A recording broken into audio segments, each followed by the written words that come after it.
So good morning, everyone. Good morning, grateful morning. And again, welcome and thank you for joining today. And we will start again, like as usual, with a short mindful breathing exercise to quiet our mind and to bring our mind in moment and present. Okay?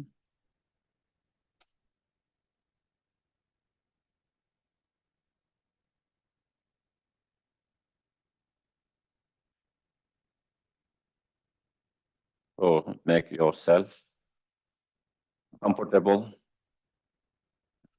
and relax.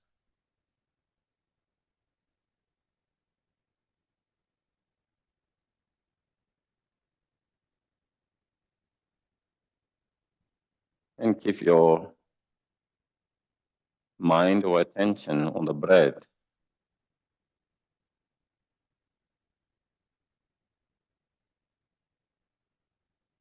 As you breathe in and out, observing it mindfully and being aware of it.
If any sensations, any thoughts, feeling arises, or if you feel something around, try to be aware of that, but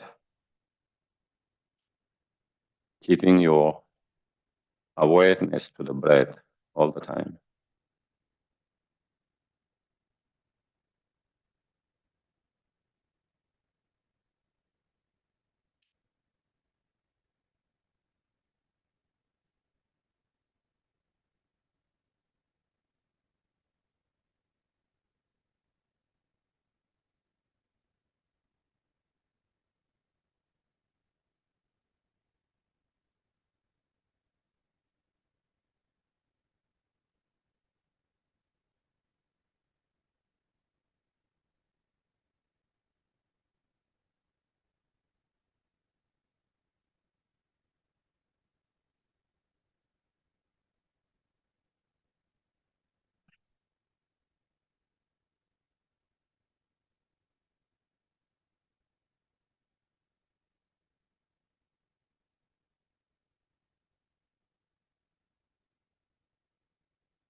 Then we can try to reflect and contemplate. As long as we are in samsara, meaning as long as our being existence is controlled by the karma and the delusions,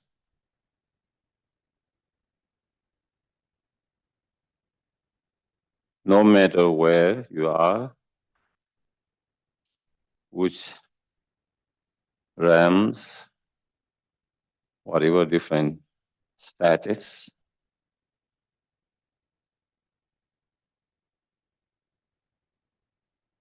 there is always problem, suffering.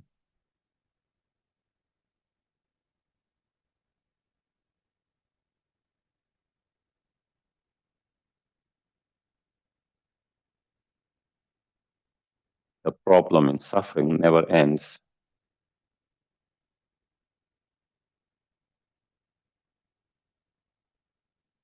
When we think we have dealt enough, and there's no more to deal with that, again, it keep on coming, keep on manifesting, different problems.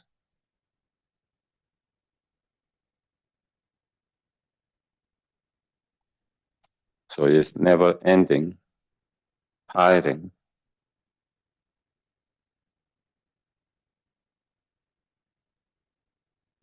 And if we feel it's very tiring and we don't want the problem anymore, then we have to free ourselves from the samsara.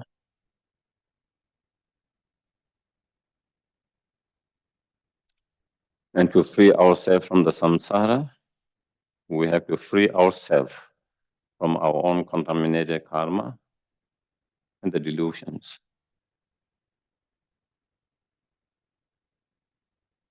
That is the only way that we can free permanently from all the problem and suffering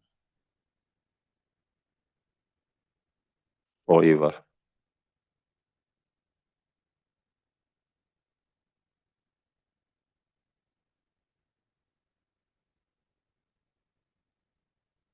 And to cut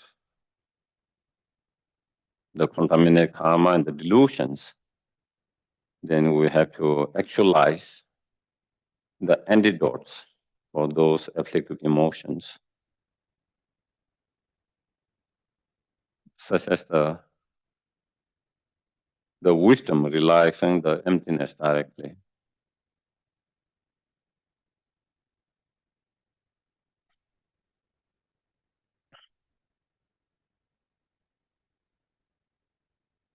And to have able to have that kind of special insight of the wisdom, we need meditative concentrations that is based on strong moral or ethical discipline, the practice of that.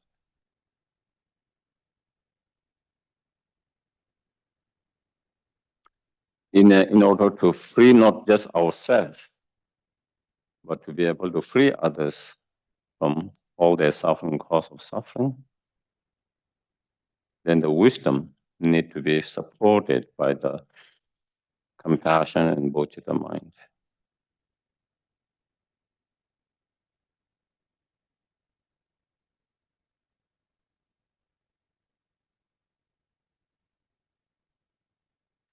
And in order to cultivate the bodhicitta mind and the wisdom, one need to meditate, contemplate, practice correctly, continuously.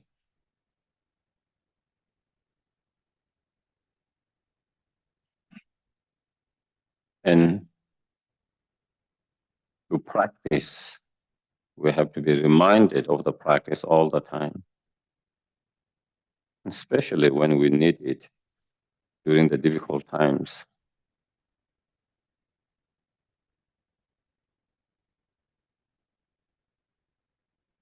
a lot of time we tend to forget to apply and practice when we actually really need to do that.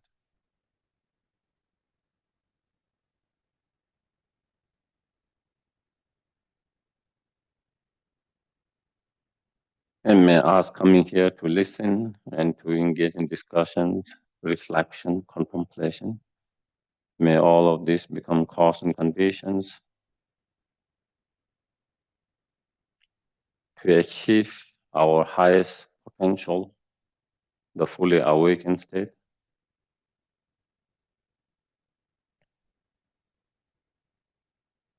So we can be not only help and benefit, but greatest help and benefit. And not only for few, but for each and every sentient beings, without any partiality.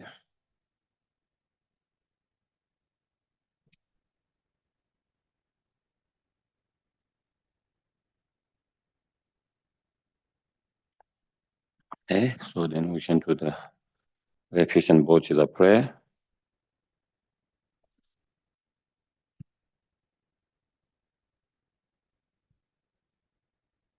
So let's recite once in English, twice in Tibetan. I go for refuge until I'm enlightened to the Buddha, the Dharma, and the Supreme Assembly. By the merits I create through listening to the Dharma, may I become a Buddha in order to benefit all sentient beings. Sangye Chodan Suti Chonam La Jongshu Bardu Dami Gyatsuchi Dagi Chamin Sonam Drola Penshir Sangye Drupar Sho Sangye Chodan Suki Chonam La Jongshu Bardu Dagni Gyatsuchi Dahi chonen gepe sonamgi drola penshir sangha drupasho.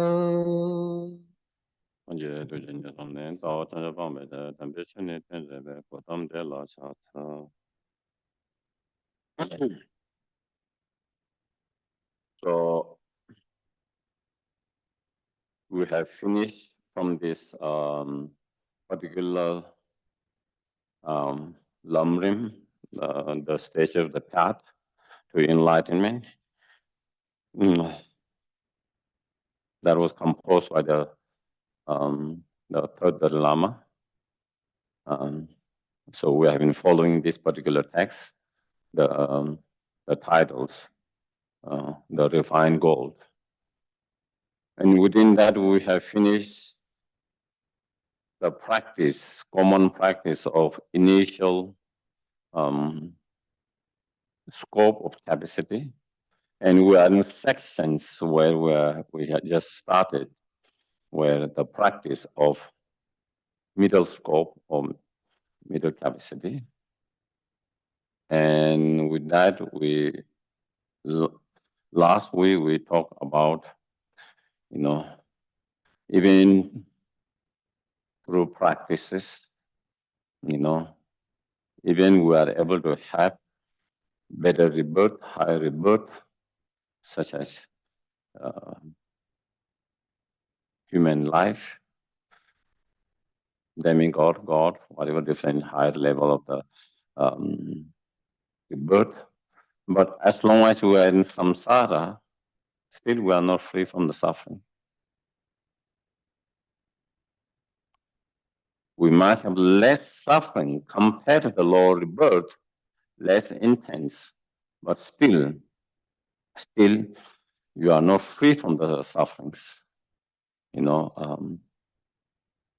Sometimes we might feel like that there is some relief for temporary, for a certain period, but again, problem arises, suffering arises,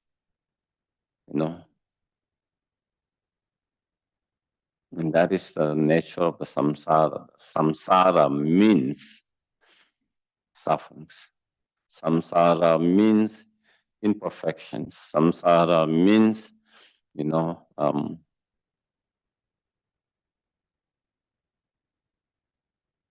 problems in a way. When we talk about samsara, we are not talking about a place, external place. Sometimes we forget when we talk about that we need to get out of samsara, that we need to free from samsara, it means like getting out of this world. You are not talking of samsara, it's not a physical world. Samsara is something internal. When you are free from your own contaminated karma and the delusions, then you are free from the samsara. Even being in this world or any part of the world, you are free from the samsara. So that is.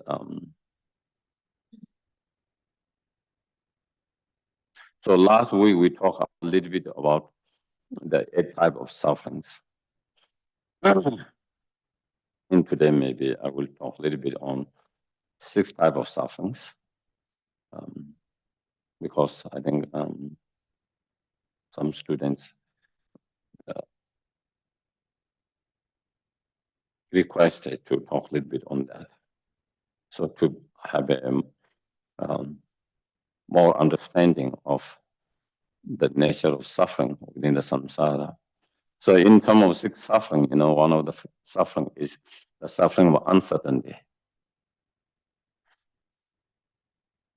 And sometimes that seems to be one of the biggest sufferings, the suffering of uncertainty. Because of that, because of uncertainty, because of uncertainty, we go through so much fear, worry, anxieties. What might happen to me? What might happen to my families? What might happen to my friends? What might happen to the world that I live in? Because of uncertainty, things can change anytime. From worse, from bad to worse, or worse to bad, or bad to good, good to bad. So all of that, there's so impermanent nature, uncertainty, and because of that uncertainty, we have a lot of fears. We have fear of what might happen to my health, even when you are feeling healthy. I'm feeling healthy, but fear of getting sick in the future.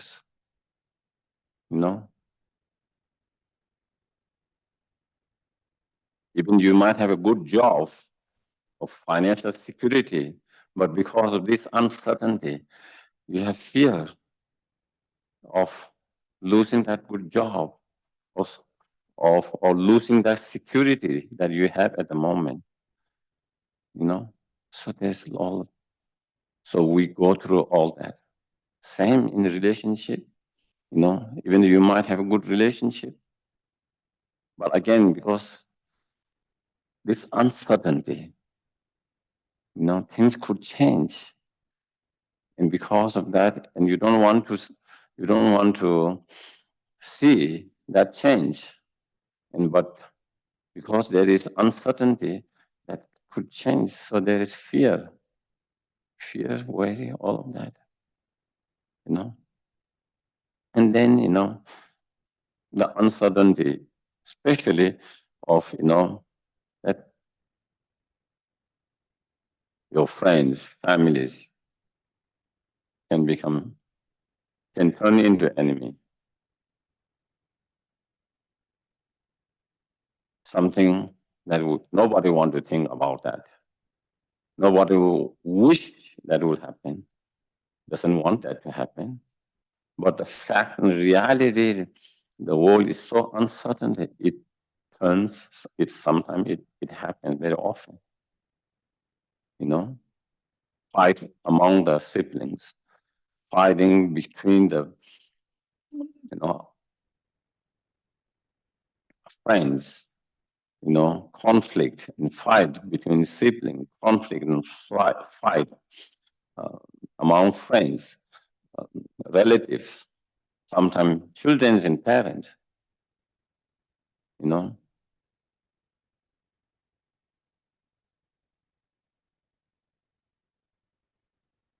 So your friends can become enemy. Your enemy can become your friend. Your stranger can become your enemy or friend. Your friend can become strangers or enemy. So there's nothing permanent in certainty. It's uncertain. It's uncertainty.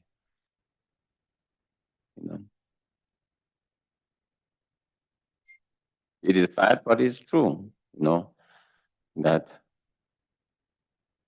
sometimes the conflict, the fight among the relative or siblings is such a harsh and such a negative,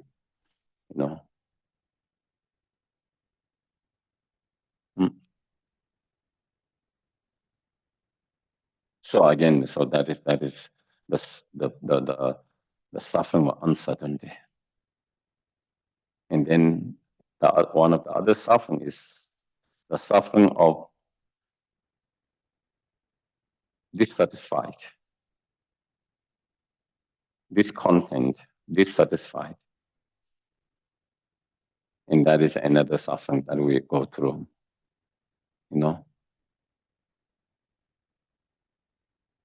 No matter how much we have, no matter how much we achieve, no matter how we accomplish,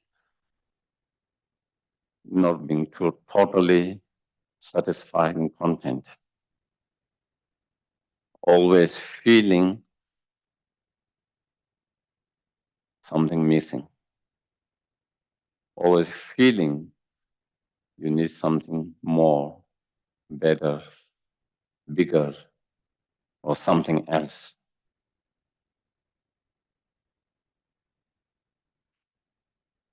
When you live by oceans, you feel like you need a house by the mountains. When you live by the mountains, you feel like you need a house by the ocean. You start missing oceans. When you live on ocean, you start missing mountains. And that is, not being satisfied and content, sense of wanting, and same with the job,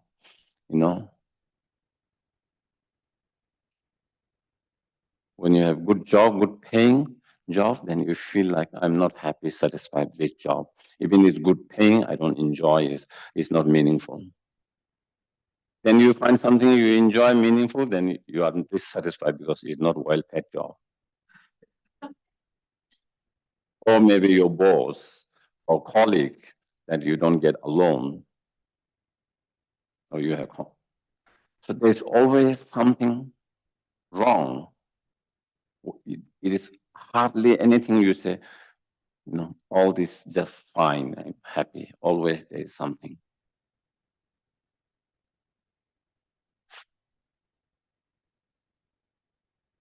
And that is, when we don't own anything, we feel like we will be happy. Even I can have a very small house. I don't need a big house. I just need a small house. Once you have that small house, it will not take too long to be not satisfied. And you want, maybe this is too small, I mean a bigger. Maybe when the friends come, family come, maybe there is a space for them to stay.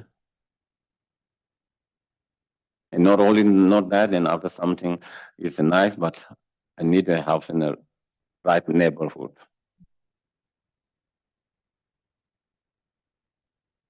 And then slowly, not only in the right neighborhood, and then slowly, certain places.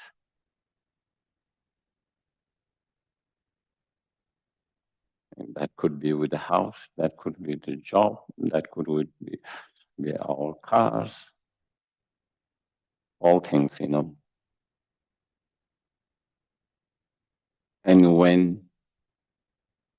that is why, if you see the world, From one point of view, we feel like, why are those billionaires who want to make so much money feel like they have enough for generations?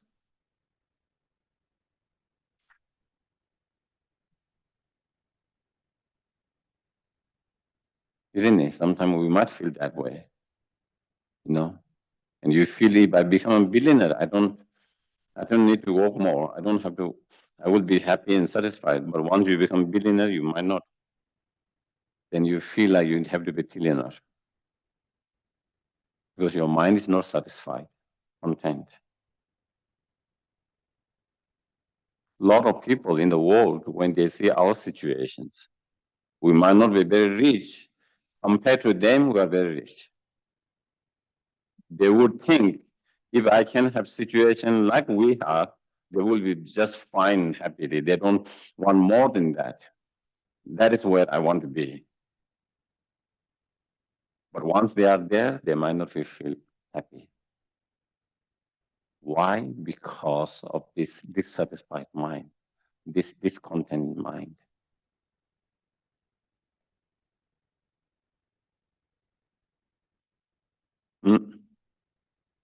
Unless we give up, unless we are able to give up this, never dissatisfied desire and craving mind, no matter how much you have externally, you always feel that way. Always feel that way. And that is one of the worst sufferings, because it seems there's no end to that suffering. So the suffering of discontent, dissatisfied,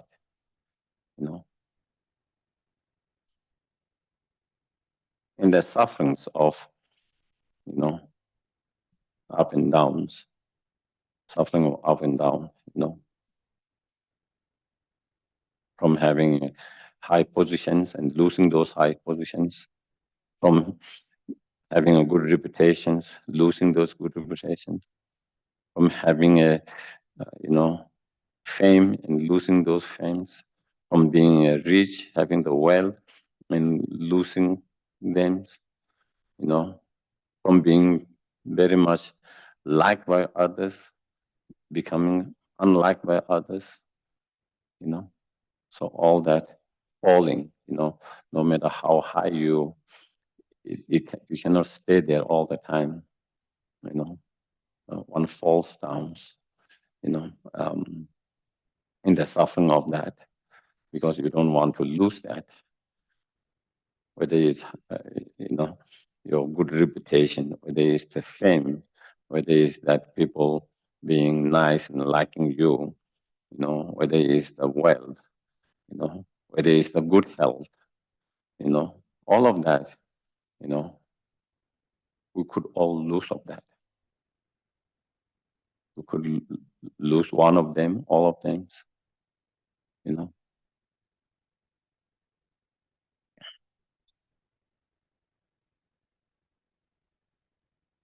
So, and because of that, then there is suffering, of, and that is,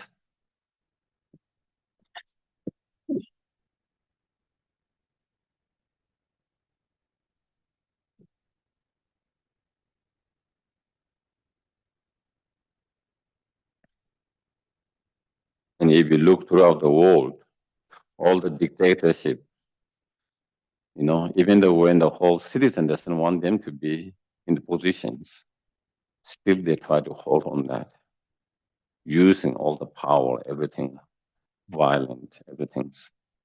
Why? Because they don't want to lose that. They don't want to lose that. They don't want to give up that. They don't want to lose that.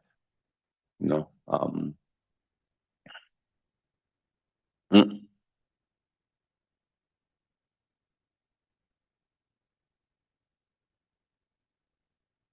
And then sufferings of, taking rebirth again and again in the samsara. You go through same thing again and again. Going through one lifetime is not easy.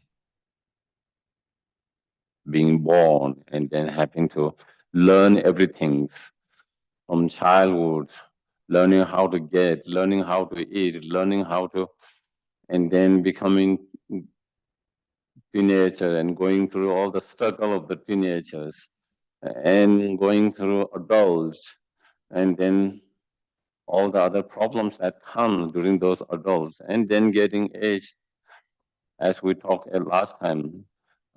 As you age, all your bodies, started, um, easily, weak and that, and then dead, you know. So this process of going again and again that, unless we are free from samsara, we continue to come in samsara, take rebirth, and go through that process again and again in different realms, and then the sufferings of dying again and again, dying again and again. Once you are born, then you have to die. And all the sufferings that comes with the process of dying. And the sufferings of, having to go to a different world after the death by yourself, in unknown territory. Unknown territory by yourself. It's like you have no map, nothing, you know nothing about that places, and that you have to go by yourself. Even you have never been there, if you have map and you have some ideas, what that place is, where it could be, some directions, where that, all of that, at least it gives you a little bit kind of sense of, confidence. Then you are being thrown in a place where you have no idea, any sense of what it is, where it is, what it is, and that can be fearful, not knowing what so those are the kind of the 6 suffering that it is mentioned in the scriptures, many of the Lamrim scriptures. And then now here we go to the text itself, verse number 19, where it is said the 3 sufferings. A samsaric form or aggregate, okay, is merely a vessel holding the suffering of mental and physical pain. That is one of the suffering. The suffering of transcendent pleasure, that is the second suffering. Sometimes it's called suffering of change. The first one is suffering of pain. And then all pervasive suffering, and that is the third level of suffering. So when we talk about 3 suffering, those are the 3 suffering. The suffering of pain, and when you talk of suffering of pain, we're talking about suffering of physical pain or mental anguish, which are very obvious pain and sufferings, mental anguish and physical pains. That recognizing that as suffering is not difficult. Even the animal can kind of identify that as suffering. And even they try to avoid that. Even they try to avoid that kind of suffering. Why they try to avoid that kind of pain and suffering? Because they recognize, they understand it's a suffering. And they don't want that suffering.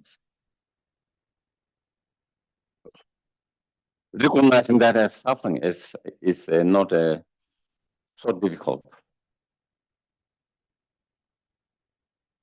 The second one here is the suffering of transcendent pleasure, like transcendent, transcendent,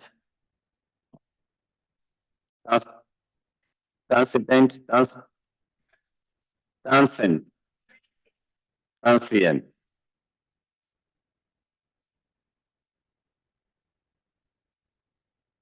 So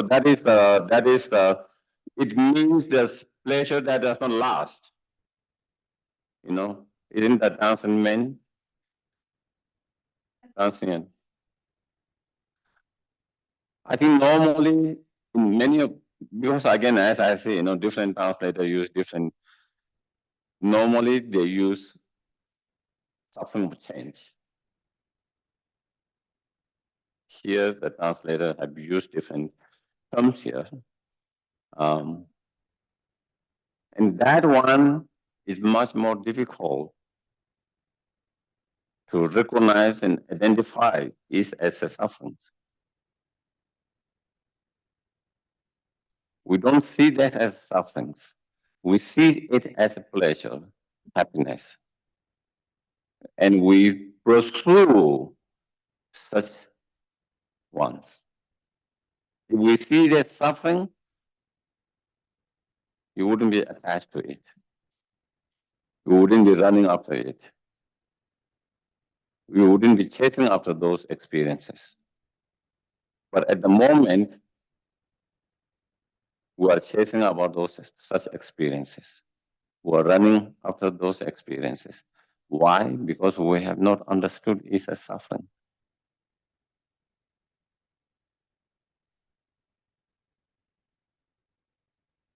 The Buddha says, what Buddha says is, the nature of such experience are actually sufferings.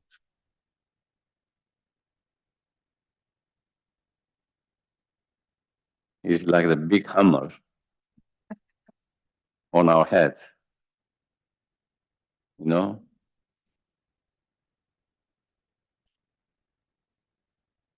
So those examples, for example,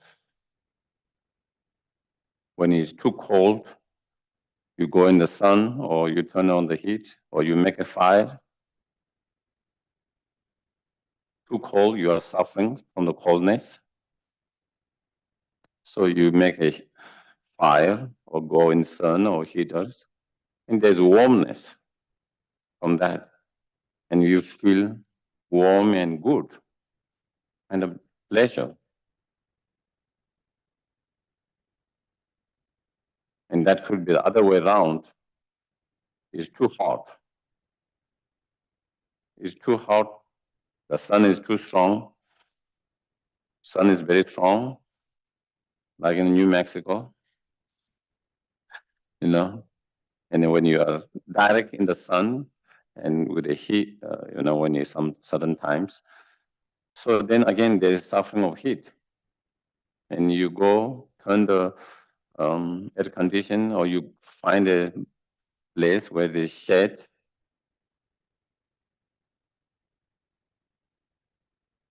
Or maybe you find a place where there's a breeze, and then again you feel a little bit kind of cool. And through that coolness, you feel kind of, again, kind of a little bit of pleasure or joy and happiness.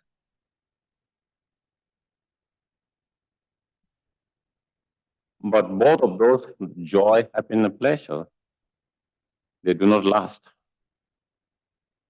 They do not last. It could be a few seconds, few minutes. If it lasts few hours, that is a wonderful experience. Normally, it wouldn't last 1 hour, Very short moments. If you have been hiking for a long time, running or doing exercise, whatever, for a long time, you are starting to get a little bit kind of exhausted or tired. You find a place to sit and just sit, relax. That gives you some kind of pleasure, not having to move anymore, not having to do that. Like when you come from a long hike and then you sit into where you rest, sometimes you take some rest during that rest. Or when you're car, the moment you stay in the car, that give you some kind of joy, happiness for a very short period. Same when you have suffering of hunger, thirsty, and when you eat, when you drink, it gives you some relief, some kind of joy, happiness, satisfy your hunger, thirst for a moment, and you feel satisfied, happy, joy for a certain period. But that doesn't last. It doesn't last. It's only for a short period. So these are the different pleasures, happiness that we enjoy or we experience. And the Buddha is saying these experiences are not true happiness. The nature of those experiences are not true happiness. The nature of those experiences are actually in the nature of sufferings, because those are contaminated experience. If it is contaminated experience, whether it is non-pleasure, pleasure, they are in the nature of sufferings.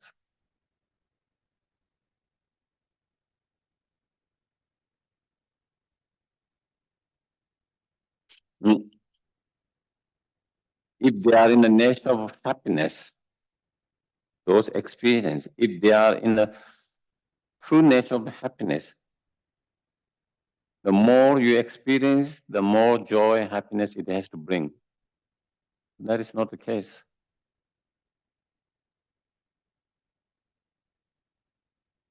After doing exercise or hiking, running for a long time and being tired, exhausted, when you sit, rest, there is a joy.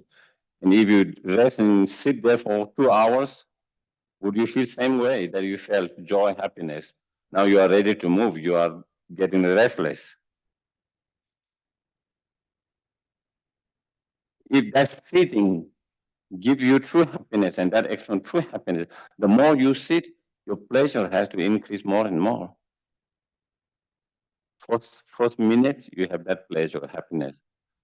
5 minutes, that 10 minutes, 20 minutes, it keep on that happiness, keep on by doing same thing that. But that is not the case. Same when it's too hot, you go to cold places.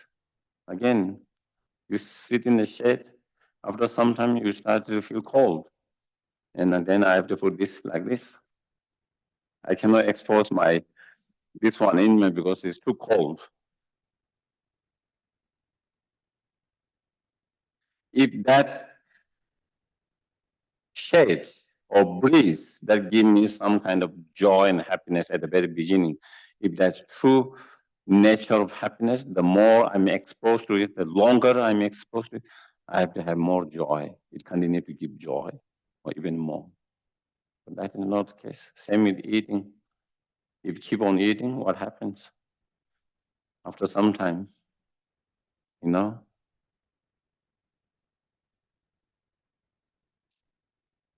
Drinking. So you can think of different happiness, different pleasure that we experience, and we can apply same, analyze same. And so therefore that is, I think is Lamrim explained a little bit on that, where he explained, I think it is in the great Lamrim, if I remember correctly. He used this analysis, which I find very helpful. When one's level of suffering is very intense, okay, and then when that intense level of suffering is reduced and you experience very lighter version of suffering, the lighter version of suffering compared to that intense seems like it's a happiness, joy. You know, it's not because it was happiness, but because compared to that, it feels like it's happiness. Because the intensity of suffering is less. So because you have been, you know,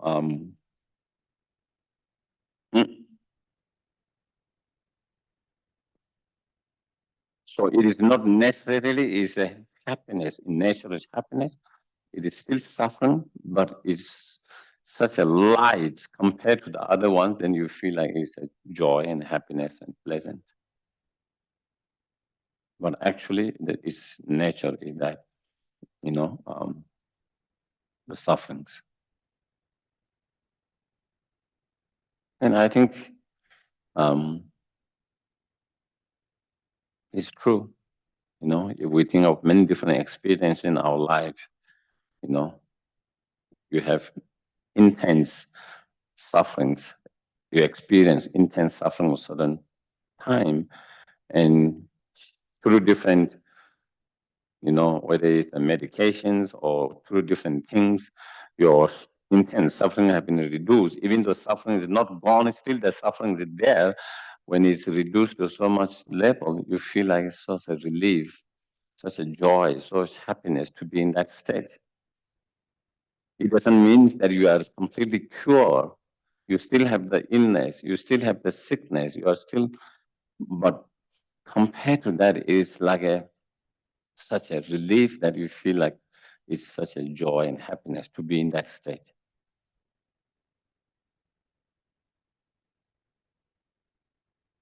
So, that is what here, the suffering of change. It means those pleasure, those contaminated pleasure, one, they do not last. Many of those contaminated pleasure, a lot of time, they turn into disappointment, frustrations, or sufferings. Like, for example, when you are hungry, you eat food. And at the very beginning, especially, you get your favorite food. You enjoy it. There's some kind of joy, enjoyment, happiness. If you overeat it, then you started to feel sick. The happiness turned into sickness, illness. Those happiness turned into sufferings. Many of those pleasures are like that. Sometimes they turn into a pain and suffering after some time. Some of them, even they don't really turn into that kind of suffering, but it doesn't give you that kind of same satisfaction and joy with the time. After some time, you get disappointed with that. After some time, you get disappointed. There's no more pleasure and joy and happiness you felt at the very beginning by doing the same thing. The same thing that give you some sense of pleasure and happiness at the very beginning. Now you keep on doing it, doesn't give you same pleasure and happiness. Actually, sometimes it makes you disappointed and dissatisfied and unhappy. And then even it doesn't become that. Even there's some joy, pleasant joy, it doesn't last. It's impermanent. It doesn't last. It doesn't give you continued joy and happiness. It doesn't last. That is, the contaminated pleasure, samsaric pleasure. Sometimes we use samsaric pleasure. There is a difference between the pleasure and samsaric pleasure. Contaminated pleasure. And those contaminated pleasure and samsaric pleasure, are unstable, not true happiness. They are in the nature of suffering. It is like bitter medicine coated by sweet. Do you get it? The actual medicine is bitter, but outside, because you don't want to take the medicine, so then they put the sweet. So when you eat at the very beginning, it's a sweet, and after some time you started to taste the bitter. And that is what the samsaric pleasure are. It's like that bitter medicine being coated by that sweetness. You experience that sweetness for a very short time at the very beginning, but then you started to experience the real nature of that, the bitterness. So that is how we can see the suffering will change like that. And the suffering all pervasive is, it is called all-pervasive because this suffering pervades in all sentient beings, all the 6 realms of the samsara.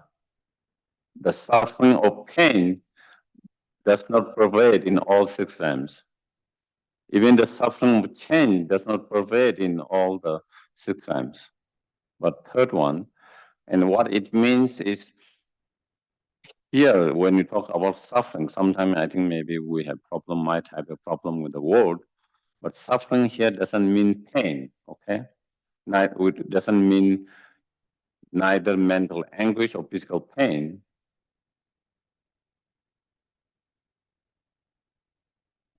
And here it means when your very aggregates, okay? Your very aggregates, physical aggregate, mental aggregates, when those aggregates are a result of contaminated karma and delusions, that itself is the suffering, this third level of sufferings. When you, let's say your existence, okay, your existence is being controlled by the delusion and karma, that itself is suffering. That is what it means. If your very existence is being controlled by the delusion and karma,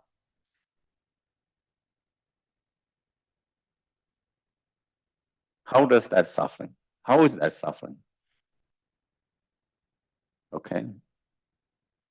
Let me give you examples. If someone is under the house arrest, would that be suffering? To be under the house arrest when you lose your freedom? Yeah, that is suffering. Nobody wants to be in that state. I wish, Similarly, that is what is. We have no control over our own life, existence. We are controlled by our karma and the delusion at the moment. You can gain control over it, but if you have not gained control over it, still is run by the delusion and karma, then that itself is a suffering.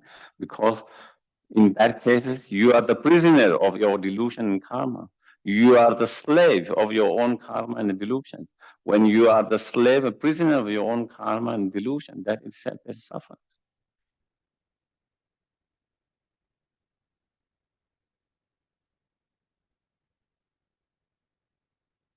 I like to give this example of 3 levels of prisons.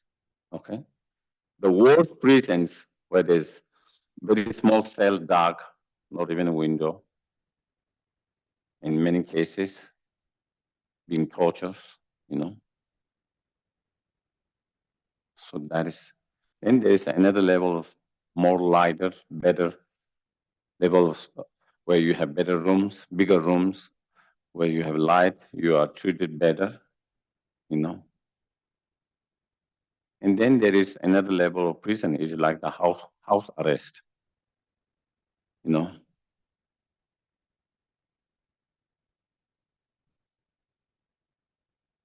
At the moment, we're understanding the first level of the prison as a suffering, and we don't want to be in that space,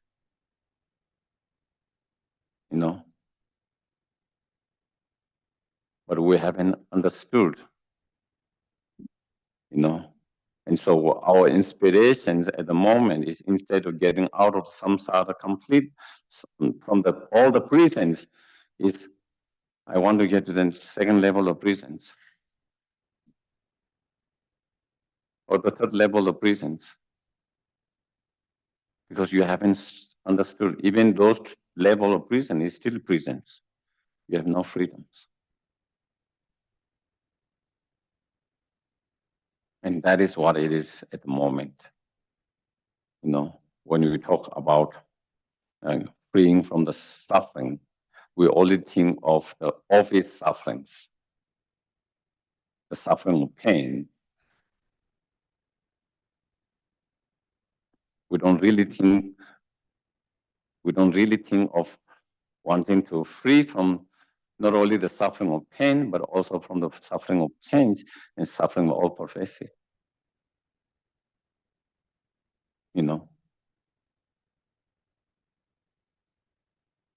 We think if I can, if I have a healthy, good, long, healthy life, nothing to worry about the financial situations, and you have good relationship, you can travel anywhere, you have no problem with the money, relationship, then that we think I will be happy with that. What is there to complain about it? That is something you aspire to have that kind of life. But still it's a samsara. You are still not free from suffering. You might be free from one, even mental anguish and physical pain, but still you are not free from the suffering of change and suffering of all pervasives. Still, your life is still, not free from the delusion and karma. And that itself, as I mentioned, it is like being in a house arrest. You can do within that yourself. You don't have to, you are certain freedoms, not complete freedoms. You are not tortured like in other prisons. You can move much more freely than others, but still you are still in prison. You are still in prisons. And they can still put you in the second level or third level of prison. There's always that possibility that they could put you from that level to the second level and third level of prisons. They can always, there's possibility. And even they don't put in there, still you don't have total freedom. And losing your total freedoms, not being able to go where you want to go, not being able to meet whom you want to meet, not able to do things you want to do, that is some prison. And when you are in prisons, it's a suffering. So that is the all-pervasive suffering. Okay? Meaning your existence is being under control of the karma and the delusions. Meaning you are still prisoner of your karma and delusions. Okay? You are not your existence, or you are not free from the karma and the delusions, and you are still the prisoner and slave of that. And so that is all pervasive. And that is where we really, in order to have a true renunciations, we need to have that understanding. Otherwise, our renunciation is just wanting to be free from the first level of the prisons, instead of from the whole prisons. At the moment, our renounce is only one level of the prisons. Instead of from the whole prisons, the first level of the prisons. In some, maybe second level of the prisons. Until you want to free yourself, not only in the first, second, but all level of prison, then it's hard to have true renunciations. And so even when we practice, it doesn't become pure, true renunciations.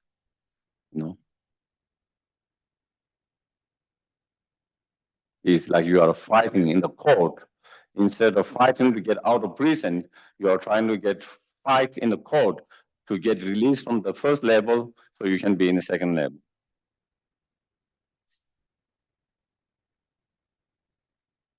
Or fighting in the court to be released from the first level or second level to the third level. Instead of when you can fight to get out of all three levels. And that is what we are not doing at the moment, because we don't see the third level prison as a real prison, as sufferings. So that is one. So then is That is why we struggle to have true renunciations, in terms of renunciations. Secondly, it's hard to have compassion for everyone at the moment. We can have compassion easily for those who are experiencing the suffering of first level of suffering, suffering of pain, because it's very obvious. Mental anguish, physical pain, starvations, exposed to the nature and all of that, because the pain and suffering is quite obvious. So we can feel compassion. But then those who doesn't have that level of sufferings, suffering of change, even though they don't have suffering of pain, but who are experiencing suffering of change, it's harder to feel compassion for them because you don't see they are suffering. Because you don't think they are suffering. They are in good health, they don't have problem with their finance, they don't have problem with the relationship. In samsara, what it need to be successful, they have everything there. So then you think they are not suffering. If you don't see their suffering, there's no reason to feel compassion. Then you can't feel compassion for them. You can't feel compassion because you cannot feel that pain and suffering. But when you understand the suffering will change as a suffering, suffering will all pervasive as suffering, then you see, oh, even though they are not experiencing suffering of pain, but they are experiencing suffering of change. Even though they are not experiencing, they are experiencing suffering of all pervasive. So you see they are still suffering. And so therefore you can feel compassion for them. Therefore, then it allows us to feel compassion for all sentient beings within the all six realms. So this understanding is very, very crucial for renunciations to feel compassion for all sentient beings without partialities and to develop bodhicitta mind. You know.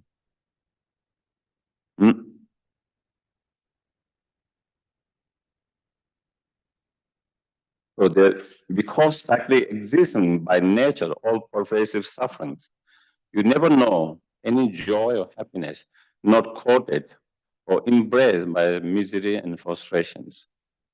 So then it talks about specific suffering of three higher rebirths or higher realms. You know, human we already kind of discussed, okay? And now you talk about the suffering of more specific suffering of demigod and God and different level of the God. Here is in the realm of demigods, beings suffer from constant fighting, killing, and wounding each other. So human realms is predominated by desire among the afflictive emotions. So it is called desire realms. Demigod is predominated by jealousy. You know, so because the gods are a little better than them, so they are always jealousy with the god. You know, so they are a little less.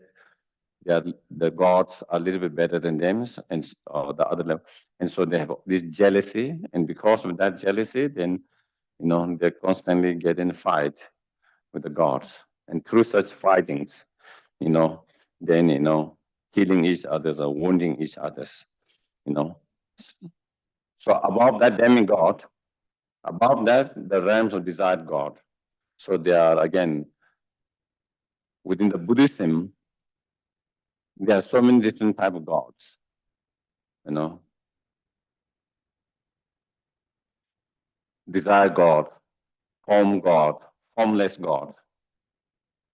And within each realms, there are many different levels, 6 different kind of desire God realms. You know, within the form God realms,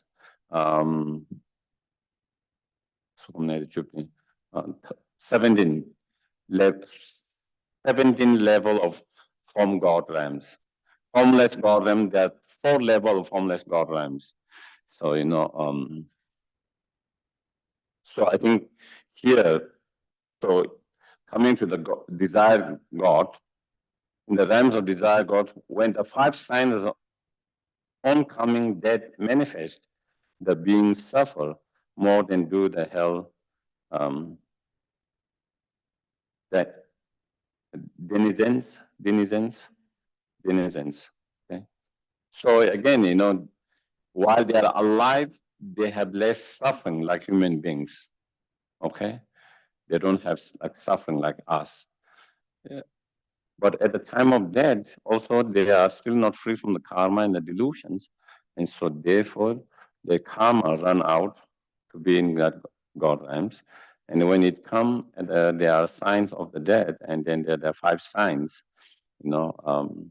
I don't know. It's important to go each of them.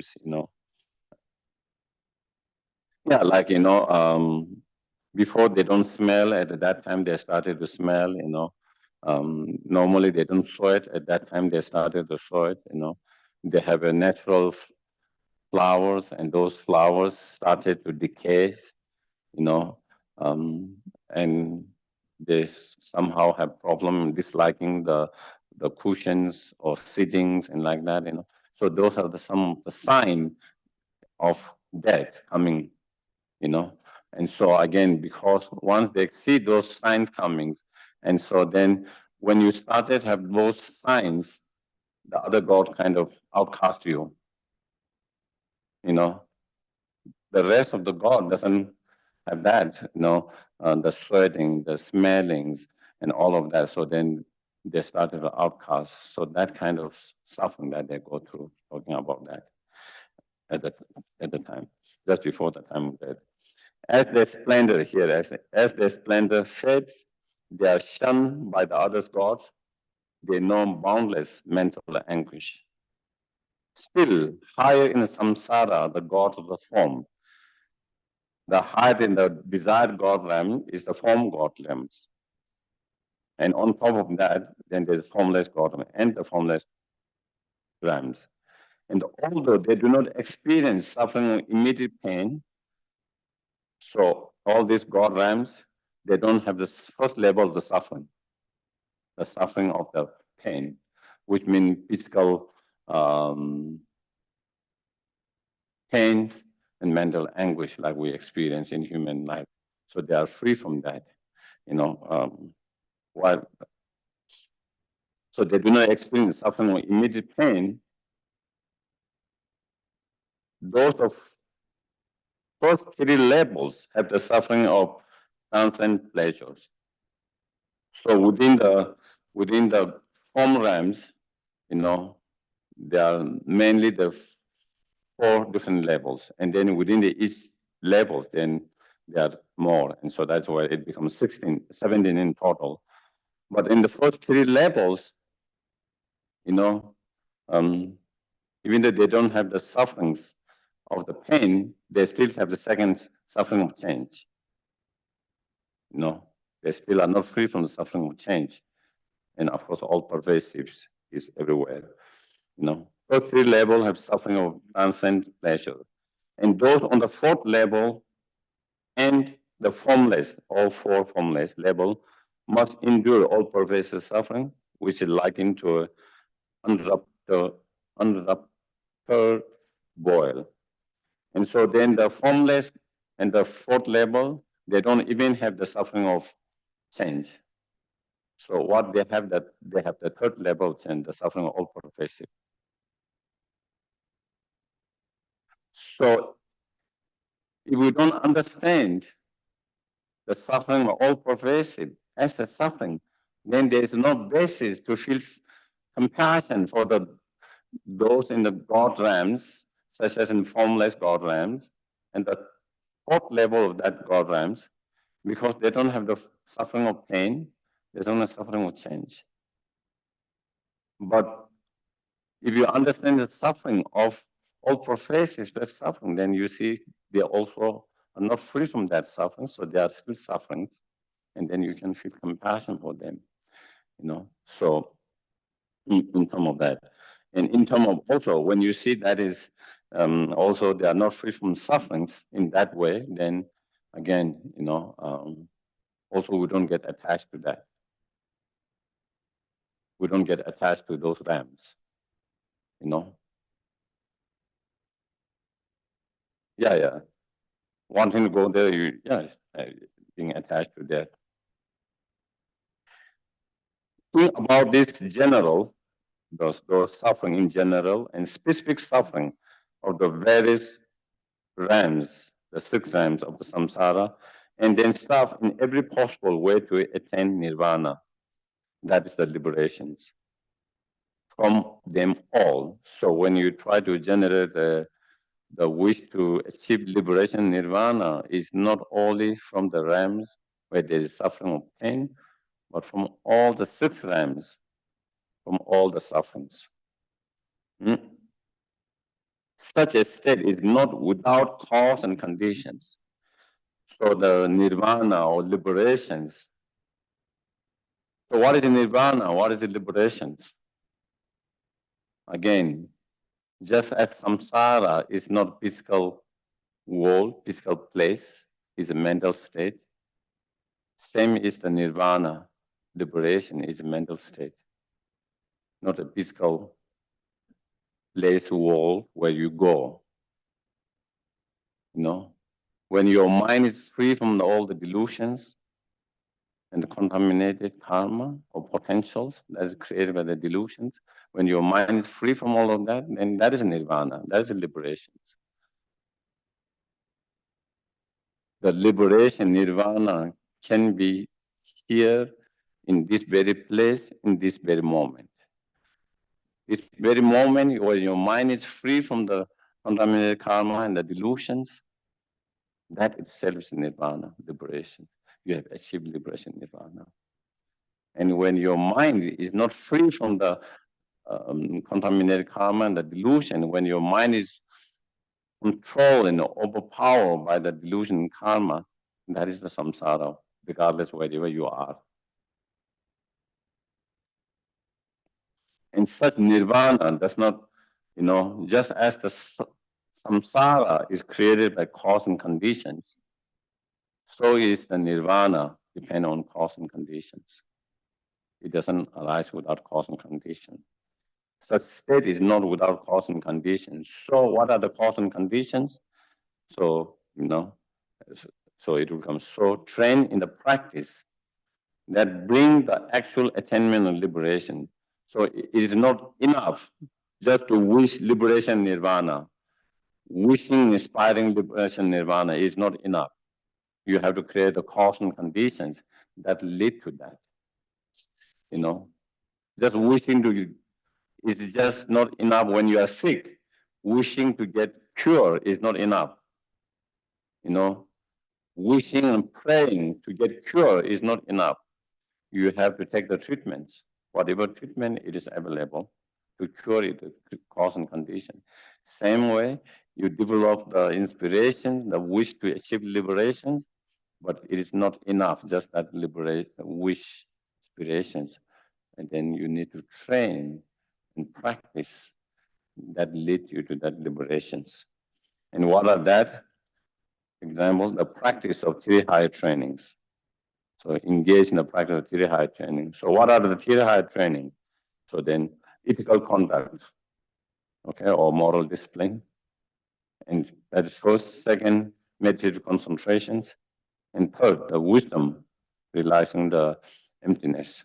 Those are the 3 higher training that one must engage in practice. Furthermore, as the higher training of concentration and wisdom depend and are based upon the higher training ethical conduct, first train in it. So even though we have to train in 3 higher trainings, because in order to cut the delusions, you need to cut the very root of all this delusion, ignorance. To cut the ignorance, you need the wisdom that contradicts that ignorance, the actual antidotes that can contradict and act as an antidote to that. In order to have that wisdom, special insight, realizing the emptiness, then you need to have karma abiding or meditative concentration. And in order to have a strong practice of karma abiding or meditative concentrations, then you need to have a strong foundation of ethical and moral disciplines. And therefore, here first train in moral and ethical disciplines. That's what he's saying. That is where the beginner, where we start, is starting by engaging moral, ethical disciplines. If you have strong moral, ethical discipline, it's more easier when you train to develop abiding meditative concentration. It's much more easy to develop that.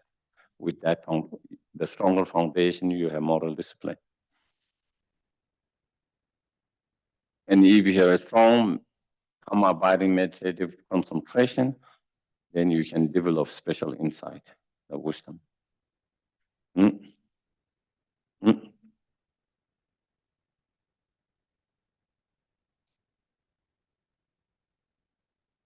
Maybe today I will probably have to stop here. So I can take a couple of questions if there is.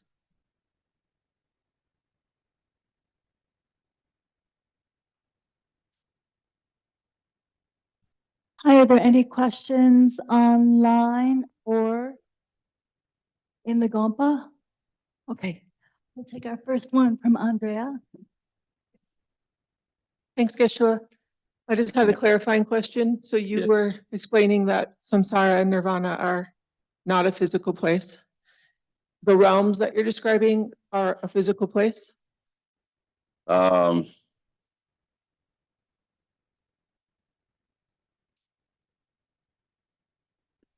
It could, might not, I don't know. According to some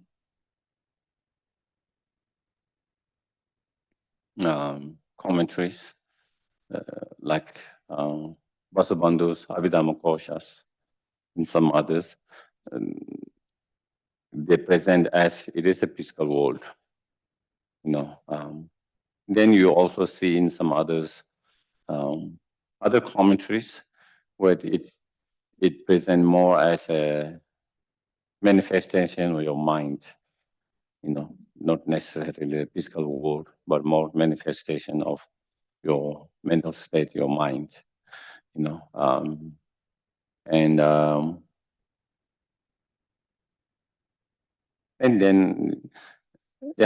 then of course in some others teachings, then there's they relate those 6 realms in relation to the 6 different levels of the delusion or different delusions. So again, there seems to be different explanations according to different commentaries. And I guess it depends on individuals to see what makes more sense. And yeah. Thanks. So I personally cannot say, what is explained by Vasubandhu in Abhidhamma Kosha is totally wrong, nor I can say is totally correct, but I can only say that is his explanations. So you can see, slightly different explanations in different comment or different Buddhist masters of the past. Yeah. Is it a negative to really enjoy worldly pleasures? As long as you're not grasping, holding on. But, I'm just thinking like you go to the Fiesta de Santa Fe and some people, it's just like they don't really care, but some people really love, the flamenco and the Santana band and all that. And like really, really enjoy it and seek to do that like often. Or getting involved in a passion, I don't know, like painting or a sport or something like that. Is there a negative to that? Those action itself or experience these are not negative. Absolutely not.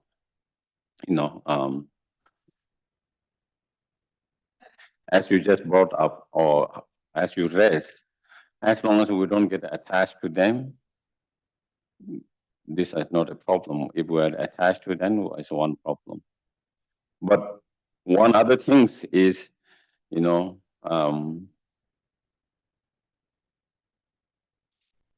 those can be also distractions. That is where we have, even though it is not negative by itself, painting itself is not a negative. Playing a music itself is not a negative.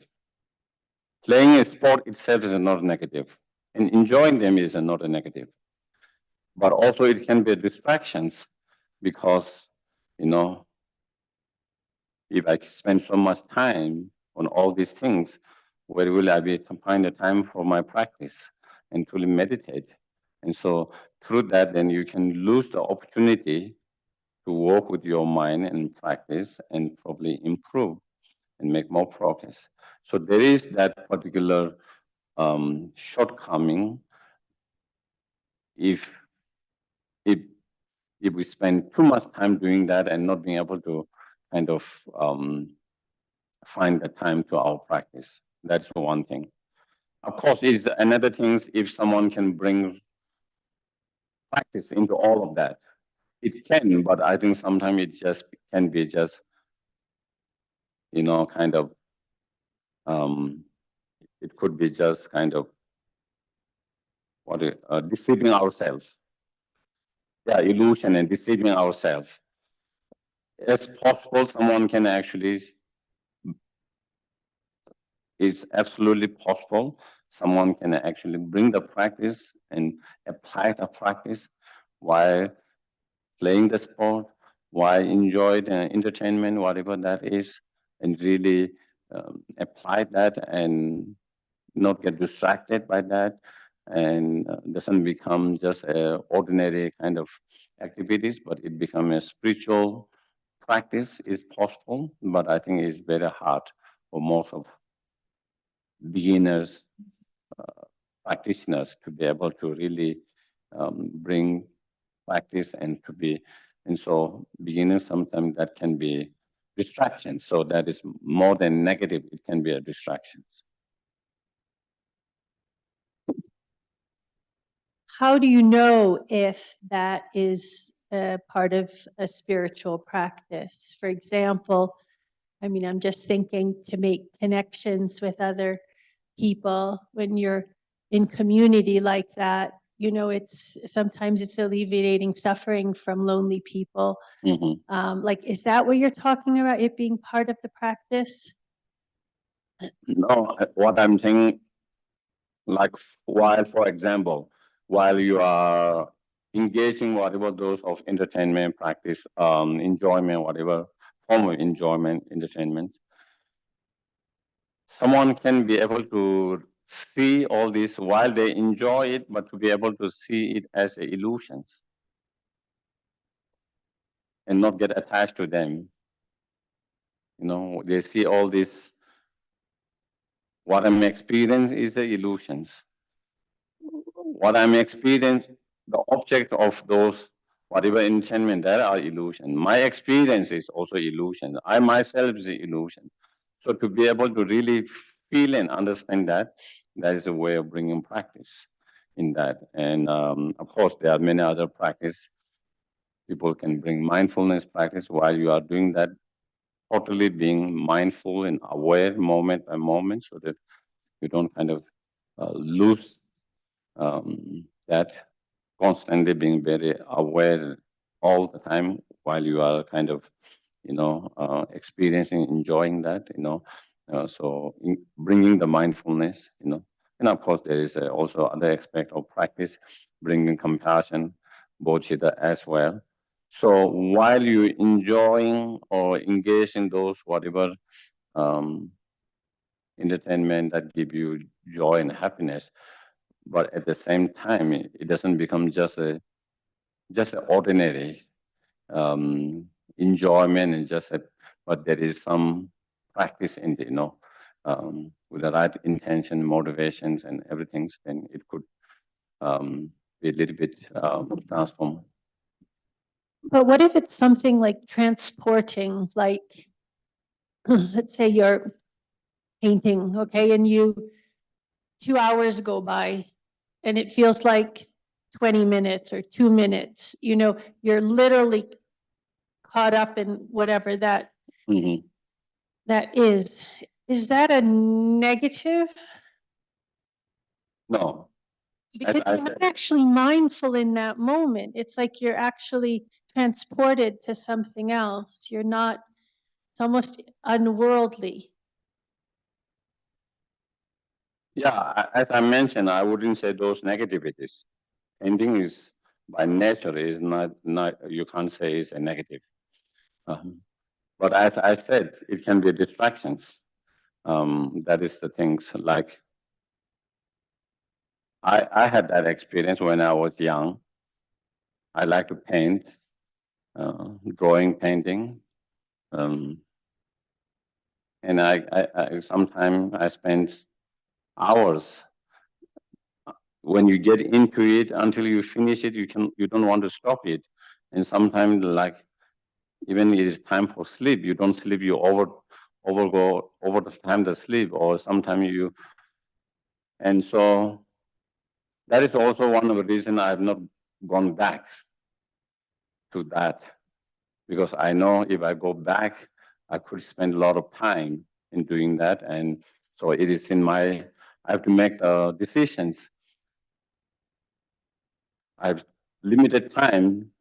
Do I want to give to this one or do I want to give to this purpose? And what is more meaningful for me?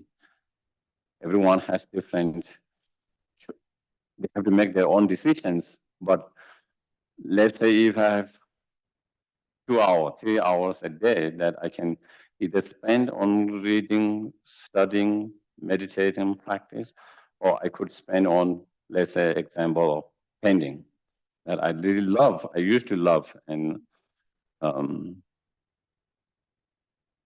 and so, you know, I decided I don't want to spend so much time on that, you know, and so it's just making those decisions, you know. Is neither is not about negative. It's not about negative, but whether the time you are spending that,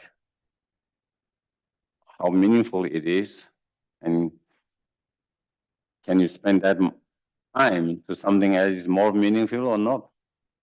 And if you feel that there is something I can spend that time for something else that you feel something more meaningful, then maybe that might be better ideas. You know, so I think, yeah. Yes, So please. then, I think we'll take one more question, and this is from Barbara. Thank you so much, Barbara. Would you like to unmute, please? Thank you, Geshe. The question that I have is, what delusion leads to the God realm? My understanding is that jealousy leads to the demigod realm, desire to the human realm. Is that correct? No, not necessarily. Otherwise, we all will be there.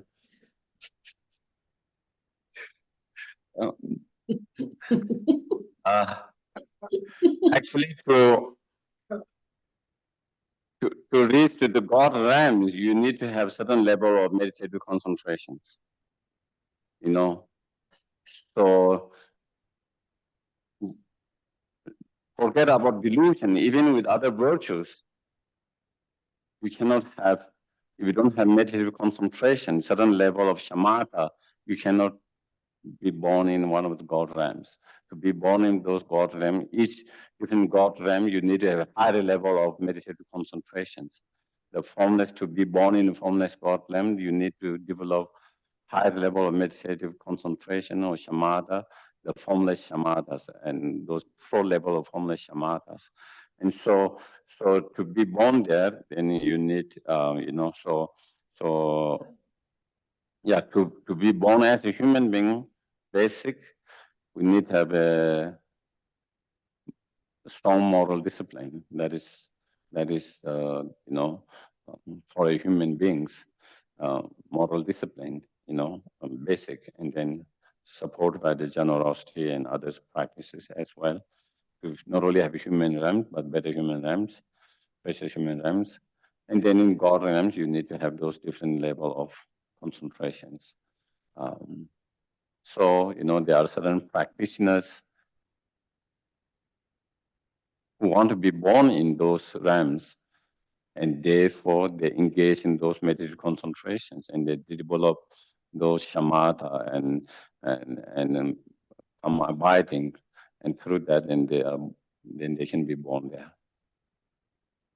Yeah. Thank you, Geshe-la. Yeah, especially formless God realms. Yeah, you need to have the. I think there is one question. Yeah.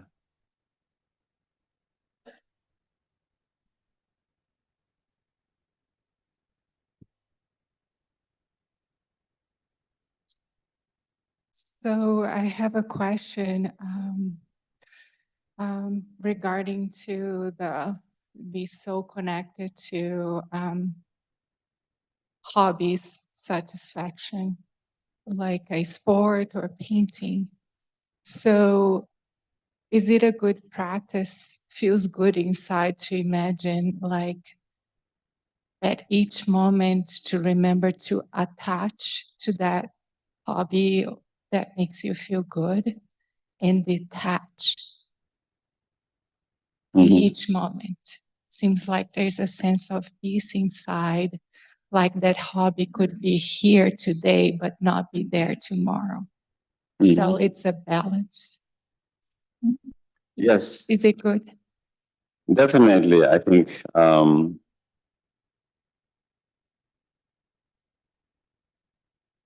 as you said, definitely you can bring the meditation impermanent.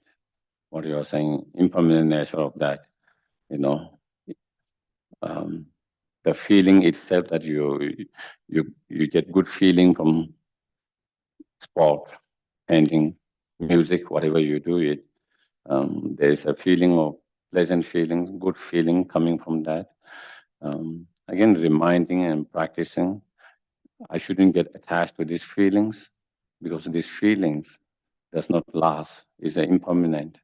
It's ever changing. Stories, it never lasts.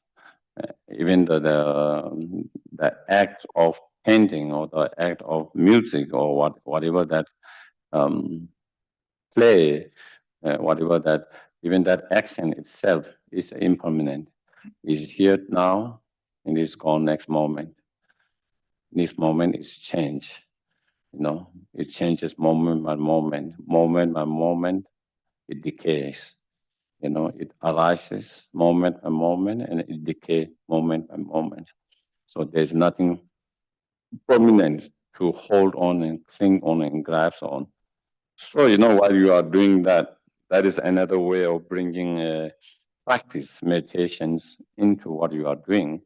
If we can bring that kind of meditation on impermanent, for example, then of course that can be helpful meditations too. The point is that while you enjoy it, while you do it, but not getting attached to it, that thing, not getting attached, grasping, clinging to that. If you don't have clinging, grasping attachments, then it doesn't become a big problematic. And that would cause the suffering, right? Yes, attachment is, yes. Attachment is that cause sufferings. Yeah, the clinging, grasping, attachments.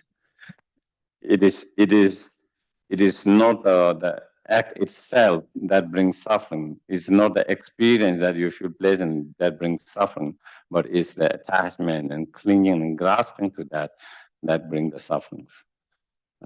Yeah. Yes, I'm sorry, we have just one follow-up. I guess there's a lot of artists in this. It's wonderful. Yes, I just wanted to mention that, for example, when I listen to music, if I go to a concert, I try to offer it. I visualize it as nectar and offer it to, on behalf of all mother sentient beings, to the enlightened beings. I'm not sure if that's correct, but that's what I do. And then when I do a mural and I'm clear on when I'm doing something and I have a message in it, it's the hope that people see it and they become their best version of themselves, that I'm benefiting people by doing that. I'm not sure if that's correct, but that's how I deal with it, because when I first met Buddhism, I stopped actually. I'm doing a lot of creative work. I got, black or white, which is not healthy either. So anyway, just sharing. Yeah, then definitely, as I mentioned, there are so many different practices that one can bring and apply, and it is so rich, so it depends on individuals. As you said, music, whether you are playing music yourself or whether you are listening, you can visualize making offering to the Buddhas. Actually, it was yesterday I was just talking with Shankar because his sons play music.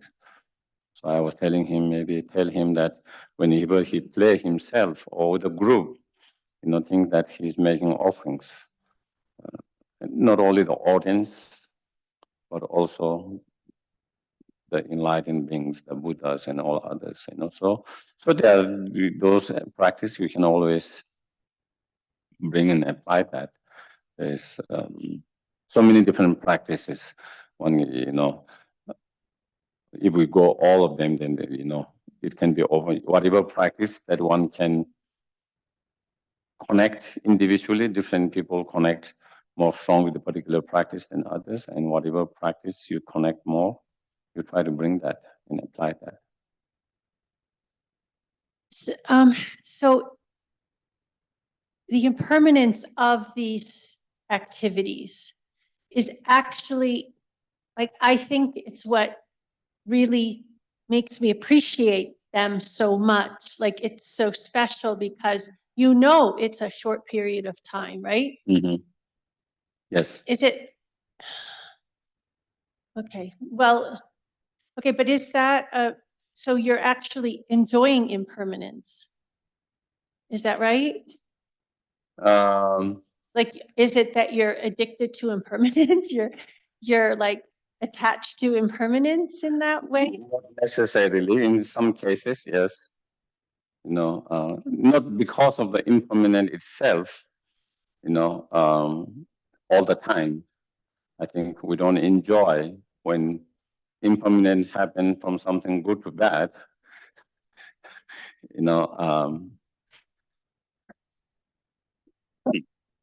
But definitely when we have a realization of impermanent, that can give more joy and happiness than more sadness, in many things. When you have the realization of that, every moment becomes precious. Every moment you cherish. Every moment, every moment of relationship is a precious. You enjoy it because, it might not last. That could be gone. If we understand impermanent, we wouldn't hold all this the resentments when we have conflict, when we have quarrel, when we have differences, and due to that fight, sometimes we might have bad feelings. And if we understand impermanent, we will not hold it. We can let it go quickly. But when we don't understand impermanent, we hold on that. And so definitely, if we have the realization of impermanent, it can have a strong impact on many different level of practice. And that is why also the meditation on impermanent and understanding of impermanent is called among all the awareness, the impermanence awareness, the supreme. In one of the sutras, Buddha talk about that and give different examples, some other examples. Yeah. Thank you, Geshe-la. Yeah. Thank you, everyone, for the questions. Michael, could you please screen share the dedication prayers?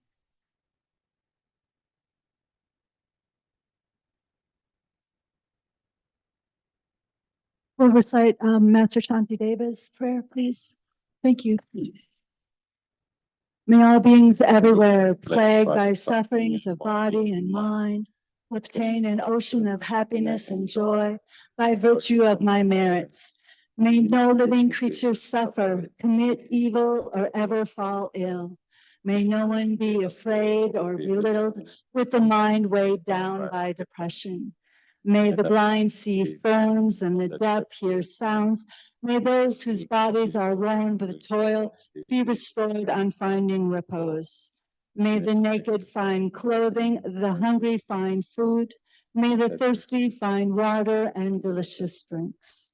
May the poor find wealth, those weak with sorrow find joy. May the forlorn find hope, constant happiness and prosperity. May there be timely rains and bountiful harvests. May all medicines be effective and wholesome prayers bear fruit. May all who are sick and ill quickly be freed from their ailments. Whatever diseases there are in the world, may they never occur again. May the frightened cease to be afraid and those bound be freed. May the powerless find power and may people think of benefiting each other. For as long as space remains, for as long as sentient beings remain, until then may I too remain to dispel the miseries of the world. And then the long life prayer for His Holiness the Dalai Lama. Gangri Rawe Korwe Jinghang Dir Pendang De Chen Rei Zingwa Tenzing Gyatso Yi Jape Si Te Vardu Chengyo Chi. Thank you, everyone. Have a wonderful day. Thank you. Thank We you. pray for the long lives of our gurus. All of them. Thank you, Geshe.